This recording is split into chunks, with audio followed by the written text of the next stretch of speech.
Hi everybody, my name is Angie. Welcome back to my channel. So today I am going to be showing you how I make a trick-or-treat bag using 1 fat quarter.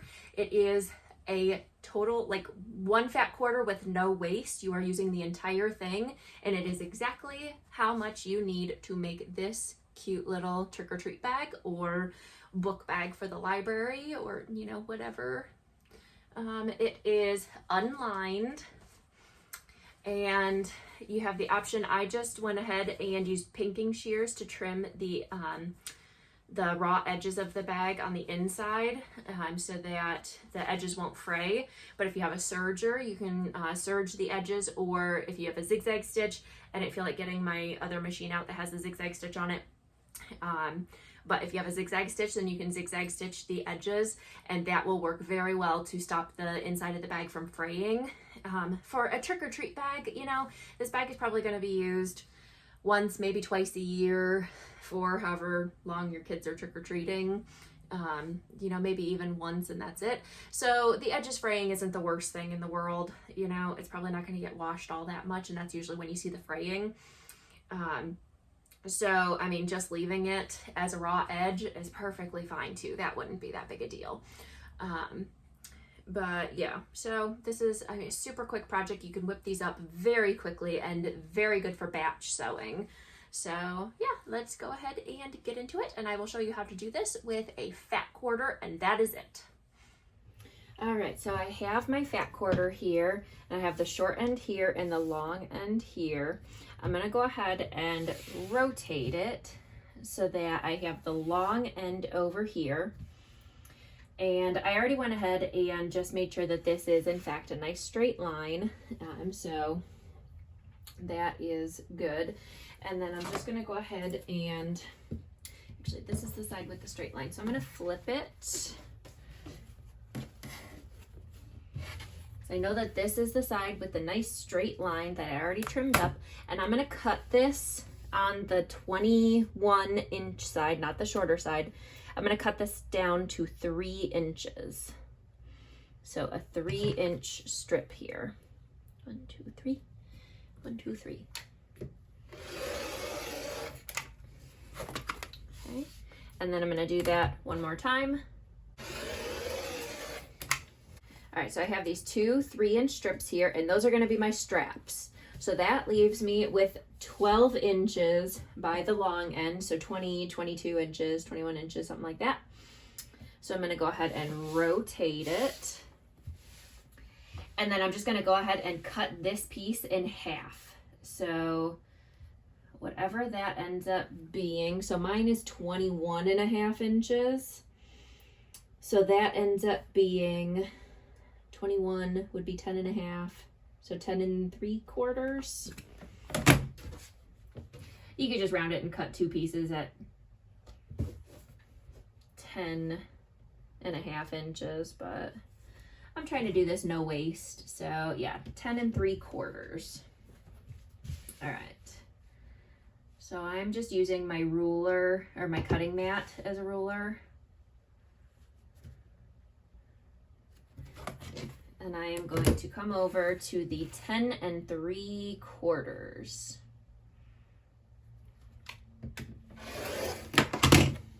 All right, and that should give us 2 pieces that are the same size. And it does. So that leaves us with these 2 pieces that are gonna be the body of the bag, and then our 2 straps. So that's how we cut it. So now let's go ahead and we'll work on the straps. So what we're gonna do is, for each of the straps, you can draw a line down the center, or you can take it, fold it in half, and press it with the iron to give you a center line. But what we're gonna do is, same with straps as we normally do. So fold it in half, or I'm sorry, fold the raw edges in towards the center, and then fold it in half again. And then we're gonna top stitch on either side. So I'm gonna go ahead and just draw a line here. And these are 3 inches, so I need to draw a line at 1.5 inches.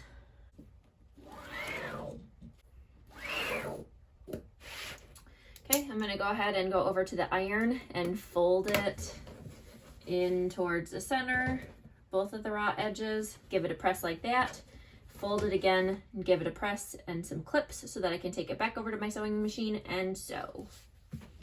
I forgot to mention, just to avoid the raw edges on the end, I am going to go ahead and on the edges fold those in like a 1/4 inch and then fold everything in so that there's no raw edges on the end of these. All right, so we have the straps all clipped together and the raw edges are all encased inside of there. And then we're just gonna go ahead and sew all the way around all 4 edges at a 1/4 inch, or I'm sorry, at an 1/8 of an inch seam allowance.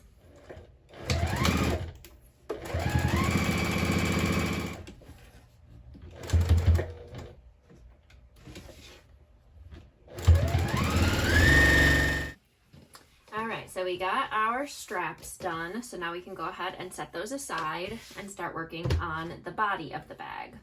So the first thing that we're going to do is just take our, the top of our bag. So it's going to be a little bit, the short side should be here, long side should be here. And we're just going to go ahead and take it and roll it down a 1/4 of an inch and then another 1/4 of an inch. And all that's going to do is hide the raw edges on the top seam here. So we'll go ahead and just roll it down. You can eyeball it if you want, just a very small fold. We're just trying to hide the raw edges. Give that a press with the iron. Just make sure that it's even all the way across. Give that a press with the iron, and then we're going to go ahead and top stitch that. So we have it nice and rolled here, and we're just going to go ahead and give that a stitch. You can kind of just sew right down the middle of it, and that'll be an 1/8 of an inch.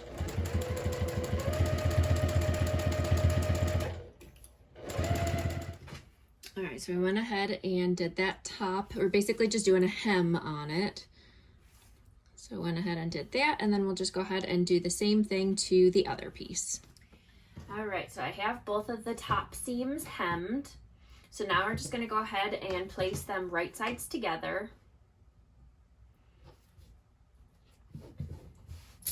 And we're going to clip the sides and the bottom. And then we're just going to go ahead and sew the entire way around at a 1/4 inch seam allowance.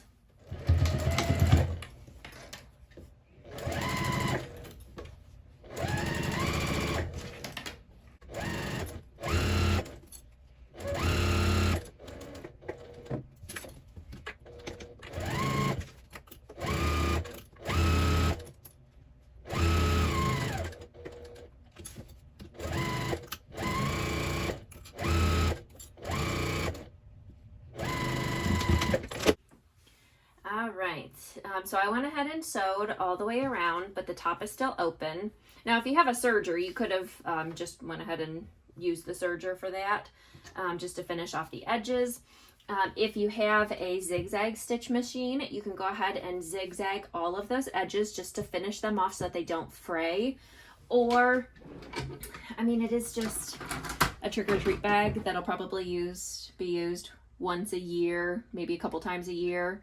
So I'm not too worried about the fraying that's going to happen. I'm just going to go ahead and use my pinking shears and trim down all of the raw edges here. So that will go ahead and help the bottom from not fraying so much. And that way you can wash it as well without worrying about the fraying too bad. So now we'll just go ahead and turn it right side out.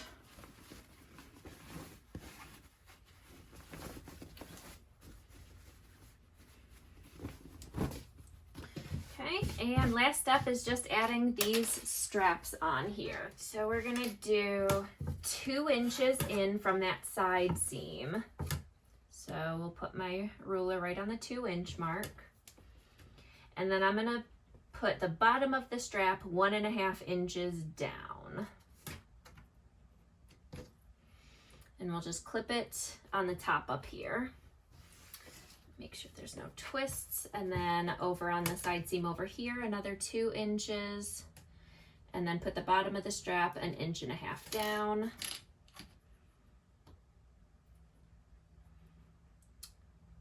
Make sure you're only clipping it to the one side. And then we're just gonna go ahead and sew a box stitch. So I'm just gonna go and sew down, kind of following my top stitching on the strap until I get to the top, and then I'm gonna follow the top stitching that's on the top of the bag. And so just a nice big old box stitch around that on both sides. And then we'll flip it over and do the same thing with the other strap on the other side here. You just want to make sure that you're pulling the bottom out, so you're only sewing through the one side of the bag and the strap, and that is it.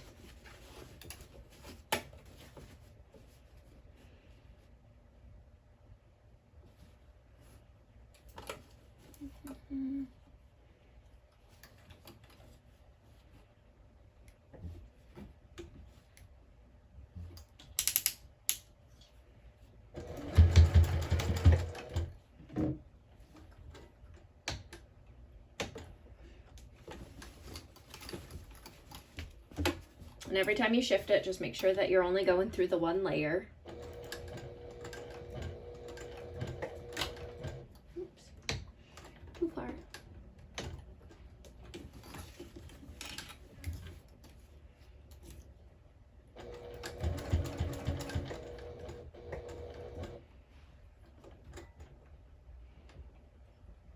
And it might be hard to tell because your presser foot's in the way, but just, you know, eyeball it as best as you can. It just, you know, makes for a seamless look when it matches up with the top stitching that's already there.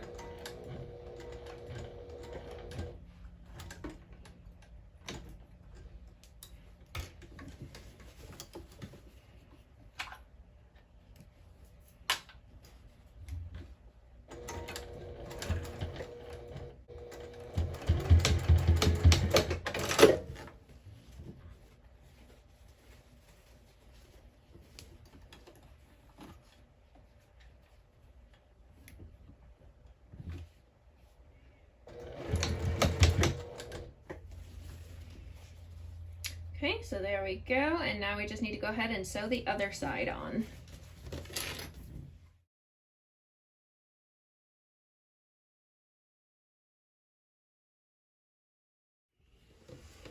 All right, and now we have the straps sewn on, very secure. You can see the stitching, the box stitch that we did on the inside here. And then with the edges pinked, or you can zigzag stitch or serge them. These are not going to fray, or fray minimally at least, which is perfect for a minimally used little bag such as a trick-or-treat bag. All right, well, there we go. There is our little very quick fat quarter trick-or-treat bag, or you could use it as a book tote bag or something like that, you know, to go to the library. But yeah, super quick bag. Great time to use some fun Halloween prints. This one is glow in the dark actually, so just a great time to use these fun little things.